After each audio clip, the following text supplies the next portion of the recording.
గోవు మన భారతీయ సంస్కృతిలో మన జీవన విధానంలో ఒక భాగం. ఆ గోవు యొక్క మహత్యం గురించి చెప్పడానికి మాటలు సరిపోవు.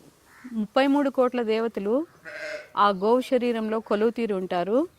మనము ప్రతి ఒక్కరిని ఇండివిజువల్గా కొలవక్కర్లేదు. ఒక గోసేవ చేయడం ద్వారా ఆ 33 కోట్ల మంది దేవతల ఆశీస్సుల్ని పొందవచ్చు. ఈరోజు మన భారతీయులంతా తినే ఆహారము, దానివల్ల వచ్చే ఆరోగ్యాన్ని ఎంతో పోగొట్టుకొని బాధలు పడుతున్నారు. కారణం మనము గోవులకి గోసేవకి దూరం కావడం. మన జీవన విధానంలో నుంచి గోవుని పూర్తిగా మర్చిపోవటం జరిగింది. గోవు అంటే ఒక కామధేను. అది ఉన్న చోట అన్నీ ఉంటాయి. మన వాతావరణాన్ని ఆరోగ్యవంతంగా ఉంచటంలో, మన నేలని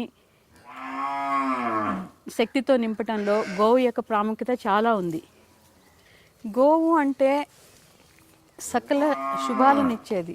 గో సంపద అంటే మనకి మన ఇతిహాసాల ప్రకారము ఎంత గో సంపద ఉంటే వాళ్ళు అంత గొప్ప చక్రవర్తులు, రాజులు లెక్క. పాతకాలంలో కొన్ని కిలోమీటర్ల పాటు గోధూళి లేచేదంటారు. సాయంకాలం ఆ గోవులన్నీ ఇళ్లకు వస్తూ ఉంటే ఆ గోవుల్ని సేవ చేస్తూ గో సంపద ద్వారా రాజ్యాన్ని పాలించిన రాజులంతా చాలా గొప్ప తేజస్సుతో కూడి మంచి రాజ్యాలను స్థాపించారు. ప్రజలను కూడా సుభిక్షంగా ఉంచారు. వాళ్ళ జీవన విధానంలో గోవు ఒక ప్రధాన భాగమై ఉండేది.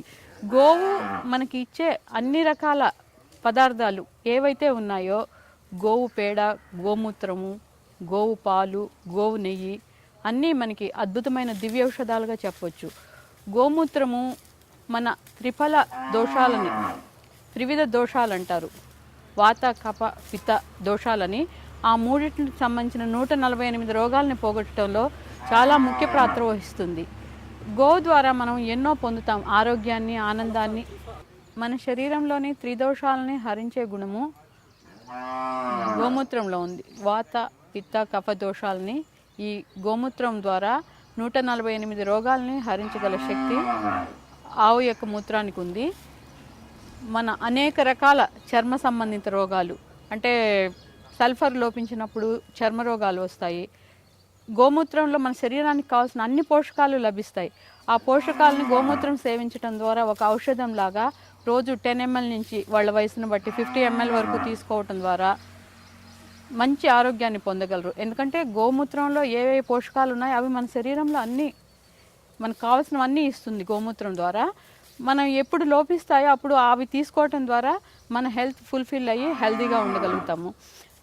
సో గోమూత్రం ద్వారా మనము క్యాన్సరు, కిడ్నీ సంబంధిత వ్యాధులు, ముఖ్యంగా ఆస్తమా, నెమ్ము లాంటివి ఈ ఎన్నో రకాల వ్యాధుల్ని దూరం చేసుకోవడానికి అవకాశం ఉంటుంది.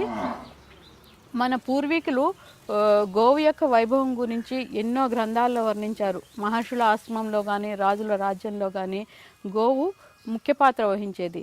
దేనికైనా కానీ ఒక శుభకార్యం చేయాలంటే ముందు గోమాతను అక్కడికి పంపించి ఆమెకు పూజ చేయించి ఆమె అడుగుపెట్టిన తర్వాతే అక్కడ ఏదైనా కానీ ఒక గొప్ప కార్యక్రమాలు నిర్వహించడం జరిగేది. గోపూజ లేకుండా అసలు ఏ శుభకార్యాన్ని స్టార్ట్ చేసేవాళ్ళు కాదు. ఈ రోజుకి మన గృహప్రవేశానికి కానీ, మంచి పనులకి, దేవాలయాల్లో ఓపెనింగ్ దగ్గర కానీ మొదట గోవుని పంపించడం జరుగుతుంది. ఎందుకంటే ఏదైనా దోషాలుంటే వాటిని హరించుకునే శక్తి కూడా ఆ గోవు యొక్క ఆరాకు ఉంటుంది. గో ఆరాలోకి ఎవరైనా వెళ్ళగలిగితే మన రోగాలను కూడా అది స్వీకరించి మనల్ని ఆరోగ్యవంతంగా చేస్తుంది. అందుకే హెల్త్ బాగలేని వాళ్ళు గోసేవలో ఉన్నప్పుడు వాళ్ళకి ఆరోగ్యం చేకూరుతుంది.